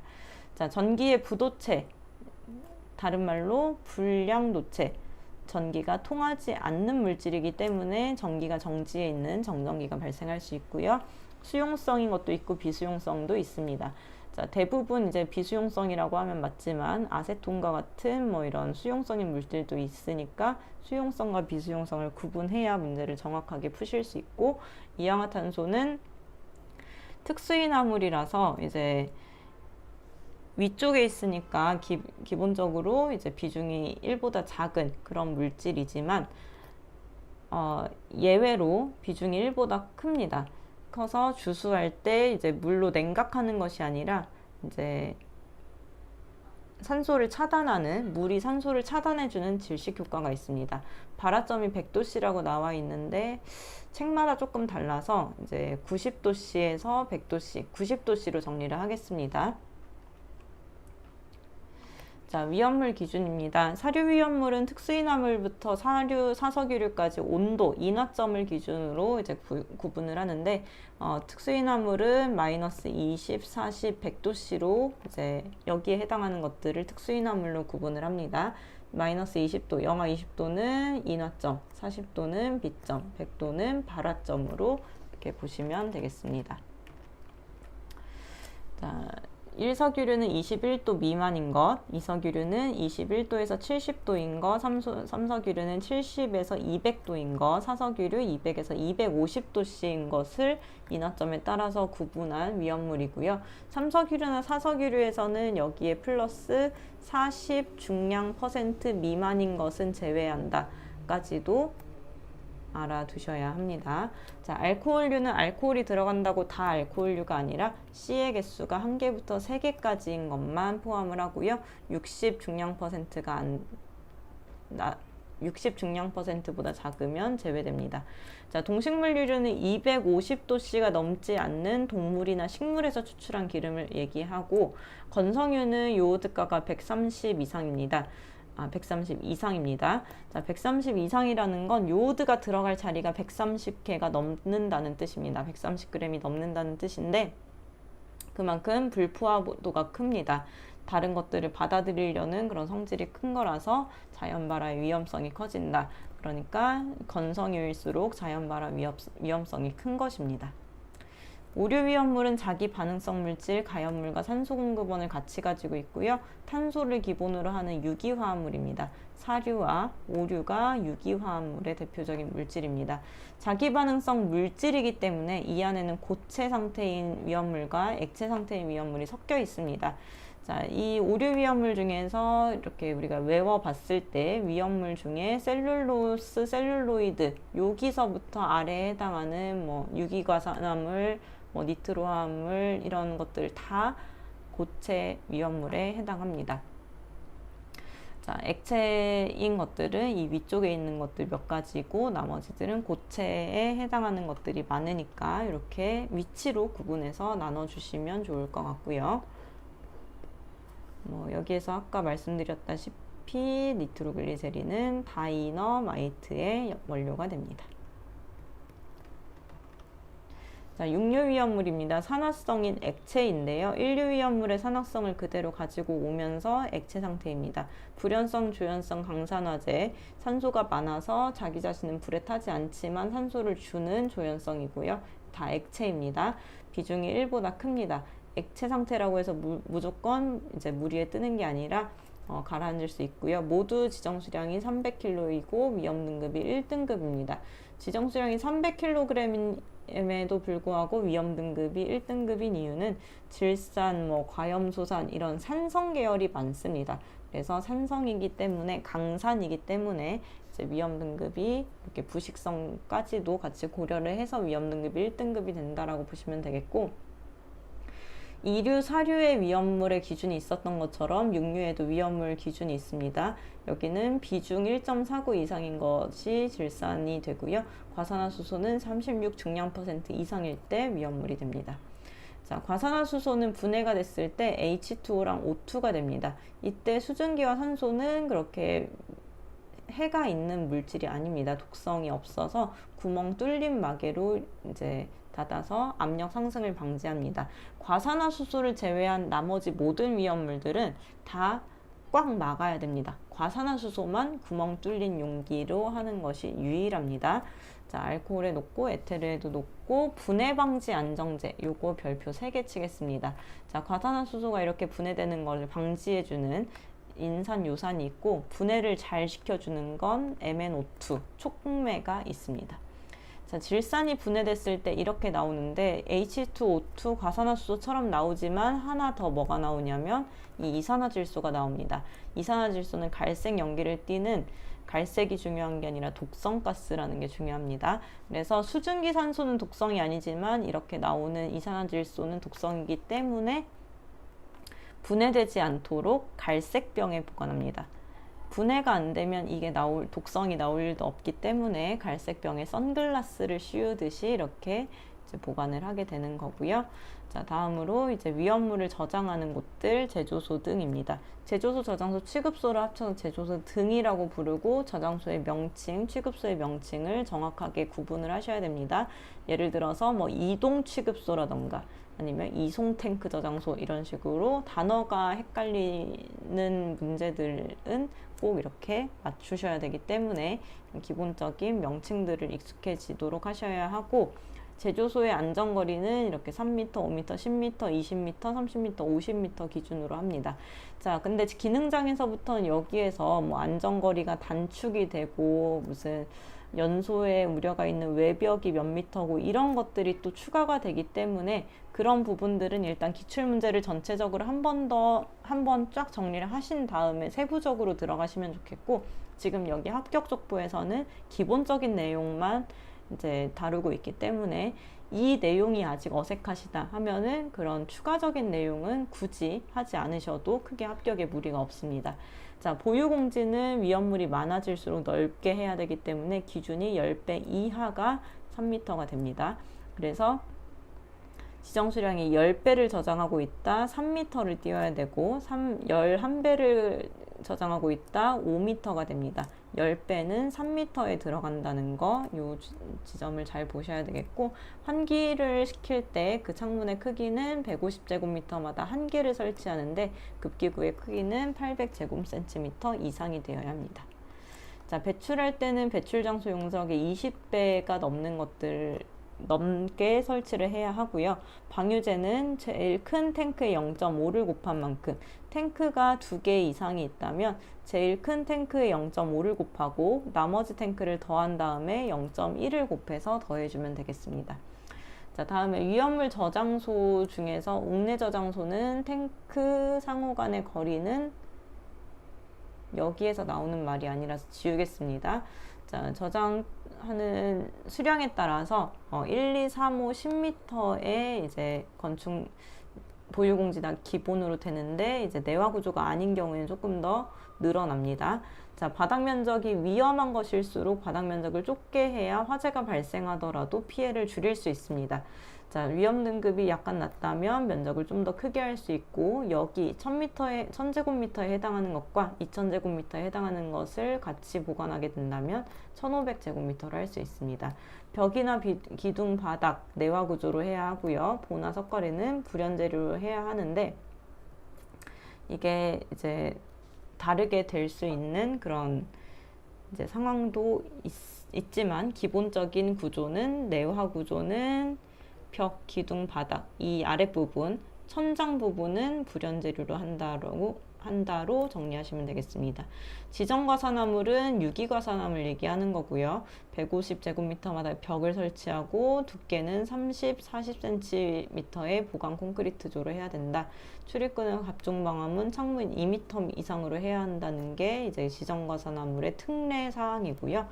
연소의 우려가 있는 외벽은 3m 또는 2층 이상인 경우에 5m를 기준으로 하는데, 이 3m, 5m를 계산하는 기준이 제조소 부지로부터 경계선 또는 도로 중심선, 다른 외벽의 중심선을 기준으로 했을 때 이 3m, 5m를 계산하게 됩니다.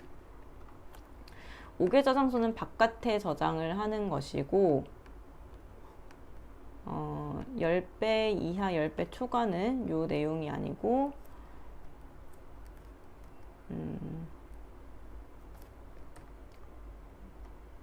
바로 수정을 하겠습니다. 잠시만요.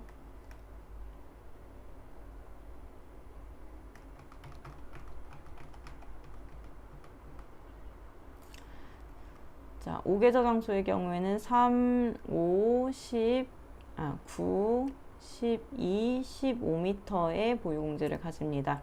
자, 10m, 10에서 20m, 20에서 50배, 50에서 200배, 200배 추가가 됐을 때 이렇게 보유공지를 유지해야 됩니다. 이 숫자는 앞쪽에 옥내 저장소에 있는 1, 2, 3, 5, 10 여기에서 이 수량을 기준으로 옥내 저장소일 때는 1, 2, 3, 5, 10m의 보유공지를 가지지만 옥외 저장소에서는 3, 5, 9, 12, 15m 된다. 이렇게 기준을 중심으로 내와 옥내 저장소일 때, 옥외 저장소일 때 이렇게 나눠가지고 이제 보유 공지를 구분하시면 되겠습니다. 자, 옥외 저장소에서는 덩어리 상태의 유황을 저장할 수 있는데 경계 면적이 한 개당 100제곱미터, 전체는 1000제곱미터 이하로 경계 표시 높이는 1.5m 이하로 해야 하고, 옥외는 이제 비도 오고 뜨겁고 할 수 있기 때문에 저장할 수 있는 위험물이 이류, 사류, 육류가 됩니다. 이류 중에서 유황과 인화성 고체 저장할 수 있고, 인화점이 0도씨 이상인 것들, 그래서 일석유류부터 시작해서 알코올류 2, 3, 4 동식물유류까지 저장할 수 있고요. 옥내 저장소는 탱크가 안에 들어가 있다 보니까 건물 안에 탱크와 탱크 사이 또는 탱크와 벽 사이의 거리가 0.5m 이상이 되어야 합니다. 자, 탱크의 용량은 1층인 경우에 40배 이하로 하는데 곱하기 40을 한 것이 2만을 초과한다면 2만까지 할 수 있고요. 이게 2층 이상이 된다면 이제 10배를 한 값이 5천을 초과하게 되면 5천까지만 용량을 할 수가 있습니다. 자, 탱크 전용실을 1층 또는 지하층에 해야 되는 경우는 아까 5개 저장소가 2, 4, 6류였지만 여기 옥내 탱크 저장소에서는 2, 3, 6류고요. 황화린, 유황, 정린, 황린, 질산까지만 1층이나 지하층에 설치할 수 있습니다. 자, 5개 탱크 저장소에서는 굉장히 많은 양을 저장하기 때문에 5개 저장소랑 봉지의 너비는 동일하지만 취급하는 수량이 굉장히 크게 차이가 납니다.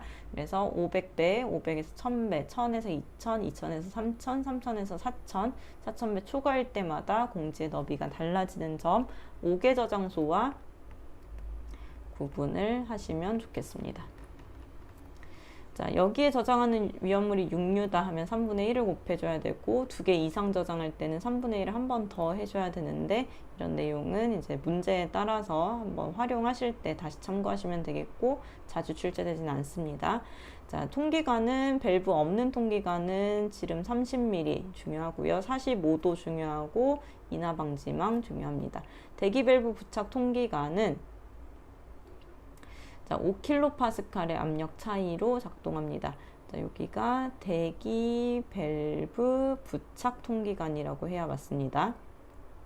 자, 5kPa 이하의 압력 차이로 작동을 하는 거고, 방유제는 아까 제조소의 방유제와 다릅니다. 얘는 옥외 탱크 저장소의 방유제이기 때문에 탱크에다가 1.1을 곱하는 방식으로 계산합니다. 아까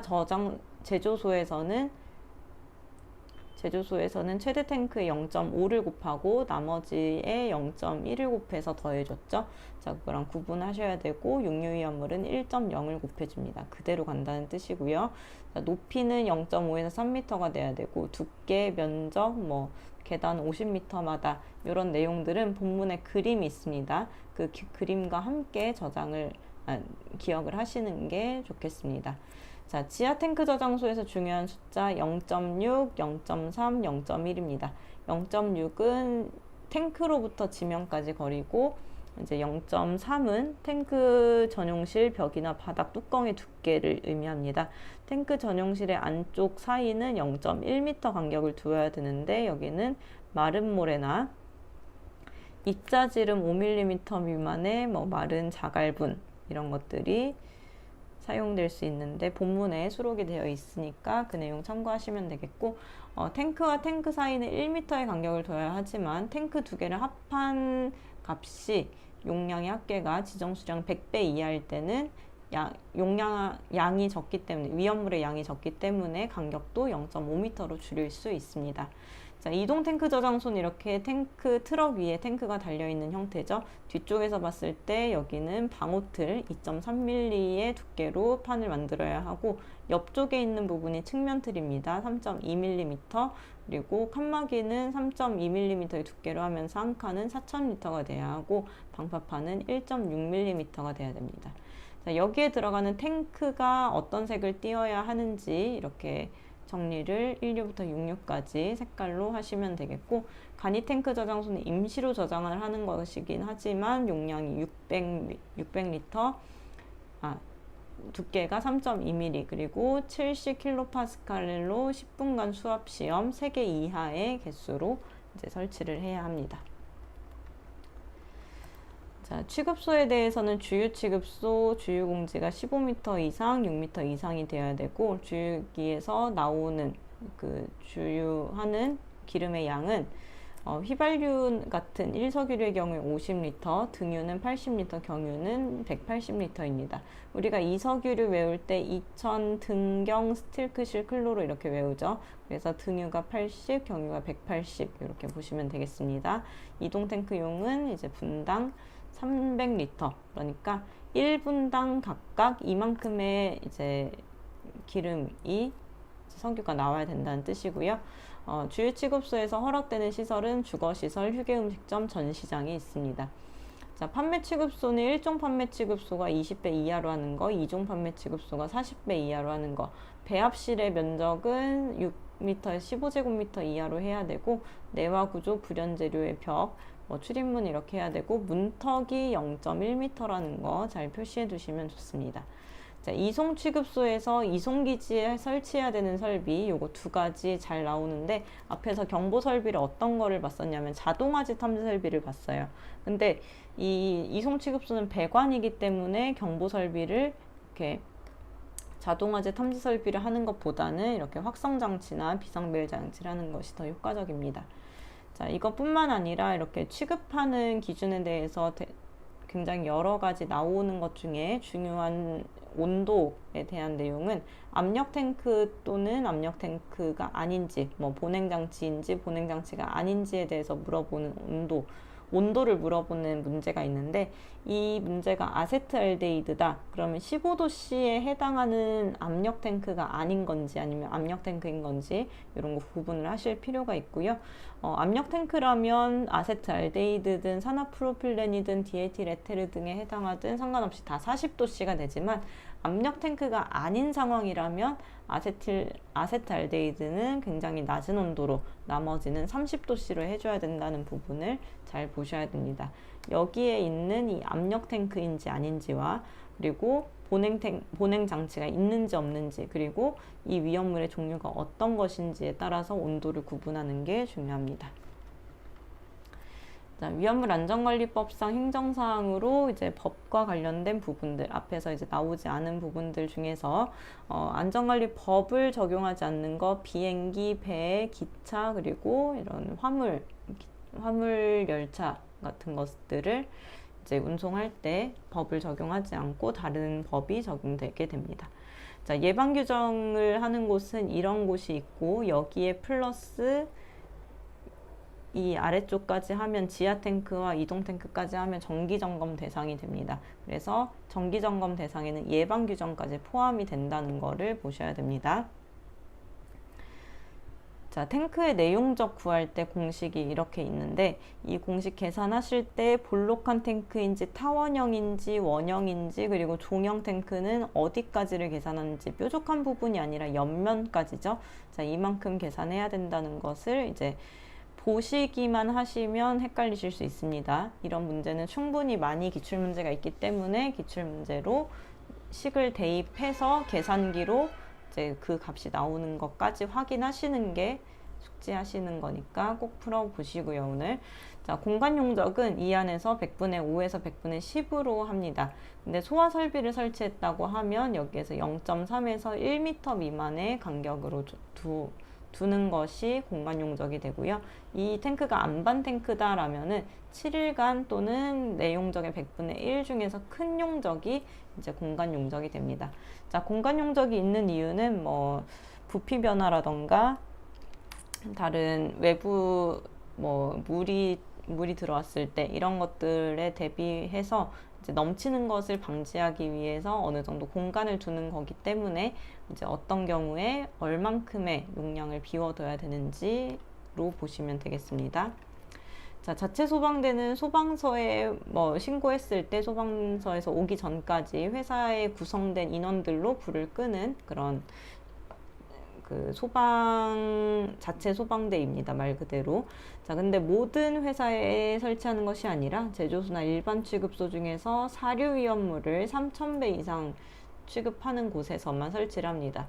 여기에 법령이 하나 더 추가된 것은 5개 탱크 저장소가 50만 배 이상의 경우에도 이제 추가가 됩니다. 설치가 돼야 합니다. 자, 그래서 이제 3,000배 이상부터 12만 배 미만인 것까지는 소방 자동차가 한 대, 소방대원은 5명, 12에서 24만은 10명. 여기에서 36으로 가는 게 아니라 24의 2배가 됩니다. 48만 배까지 세대에 15명, 48만 배 이상일 때는 4대에 20명이 되는데, 자, 48만 배가 넘어간 50만 배이면서 5개 탱크 저장소라면은 이 기준은 여기에 들어가게 됩니다. 2대의 10인. 자, 50만 배라는 숫자만 보시지 마시고 여기가 제조소나 일반 취급소인지 아니면 5개 탱크 저장소인지를 구분하셔야 됩니다. 자, 새로운 법령이 적용된 문제는 출제된 적이 없지만 이 내용이 추가됐다는 것은 오늘 한번 정리를 하시면 좋겠습니다. 자, 위험물을 운반할 때 위험물별로 각각 나눠서 운반하면 좋겠지만 상황이 여의치 않은 경우 423, 524, 61로 이렇게 서로 표시한 부분끼리는 혼재할 수 있습니다. 이것을 조금 더 세부적으로 보자면 운반하는 것은 아니고 저장하는, 옥내 저장소에 저장하는 경우인데요. 자, 1m 간격을 둔다면 이 다른 위험물들끼리 저장을 할 수 있습니다. 1류 위험물의 알칼리 금속이 과산화물을 빼면 주수 소화를 할 수 있죠. 그래서 주수 소화할 수 있는 5류 위험물과 이제 저장할 수 있고요. 1류와 6류는 같은 산화성이니까 가능한 거고 1류 위험물과 3류 위험물 중 자연 발화성 물질 또 주수 소화 가능하니까 1m 이상 간격 두고 저장 가능합니다. 2류와 4류 둘 다 인화성을 가지기 때문에 저장할 수 있고요. 3류 중에 알킬 알루미늄 등 그리고 4류 위험물 이것을 포함한 것을 이제 저장할 수 있습니다.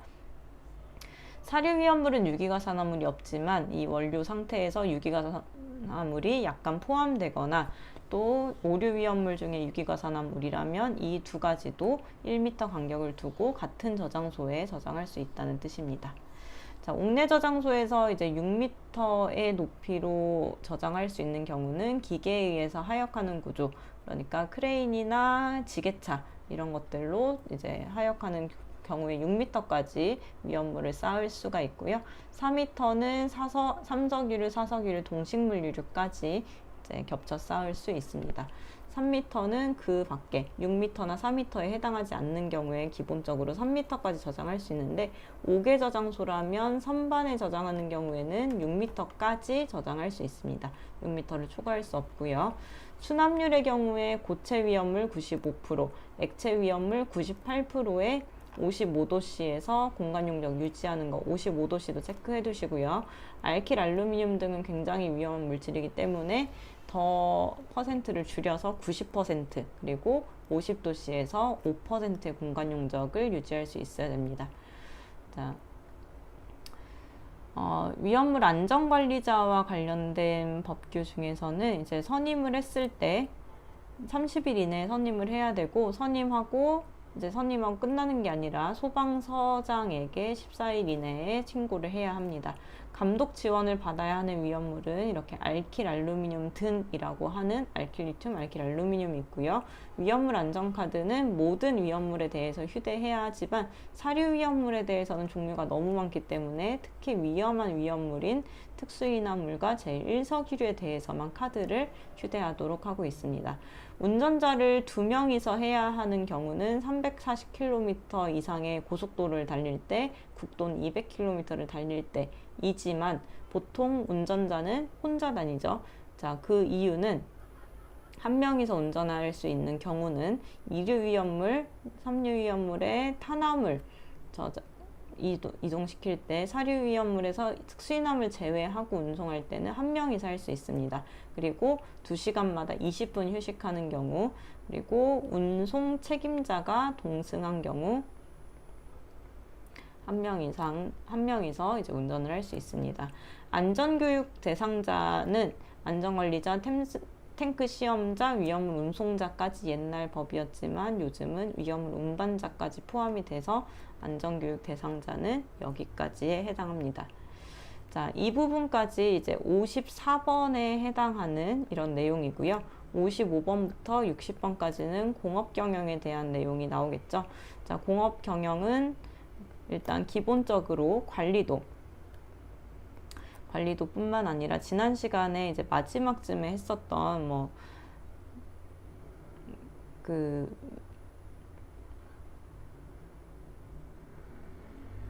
위험성 평가, 뭐 FTA도 이런 것들 있죠. 그리고 영종 장소, 일종 장소, 이종 장소 이런 내용들까지도 같이 출제가 되고 있으니까 지난 강의 같이 들어보시고, 공업경영은 어디 하나가 막 자주 출제되고 핵심적으로 출제되기보다는 회차를 계속 6문제를 계속 돌려서 이제 전체 회차를 같이 쭉 보시는 게 좋을 것 같아서 공업경영은 따로 정리를 하지는 않도록 하겠습니다. 핵심이 되는 부분은 이제 위험물과 위험물에 대한 소화 방법, 성격들 이런 부분들이기 때문에 지정 수량이라던가 뭐 소화 방법 이런 부분에서 틀리지 않도록 주의하시고, 나머지 부분들은 기출문제에 나오신 정도만 풀 수 있으시다면 충분히 합격하실 수 있다고 봅니다. 자, 기능장은 항상 필기시험의 합격률이 높고 실기시험의 합격률이 굉장히 낮아지기 때문에 필기에서 정확하게 이제 개념을 잡고 가시는 게 중요하지만, 지금 시험이 얼마 안 남은 시점이므로 오늘은 이제 새로운 문제보다는 지금까지 했던 문제들 중에서 좀 중요하게 꼭 맞춰야 되는 그런 기본적인 사항들만 잘 파악하시고 정리하셔서 내일 시험 잘 보시기를 바랍니다. 자, 오늘 강의는 여기까지 하도록 할 건데요. 추가로 질문이 있으신 분들은 질문 남겨주시고, 아니신 분들은 이제 내일 시험을 좋은 컨디션으로 잘 보시고, 결과에 대해서 저희 나합격 위험물 카페가 있어요. 자, 그쪽에 남겨주시면 선물도 드리고 있으니까 많은 참여 부탁드립니다.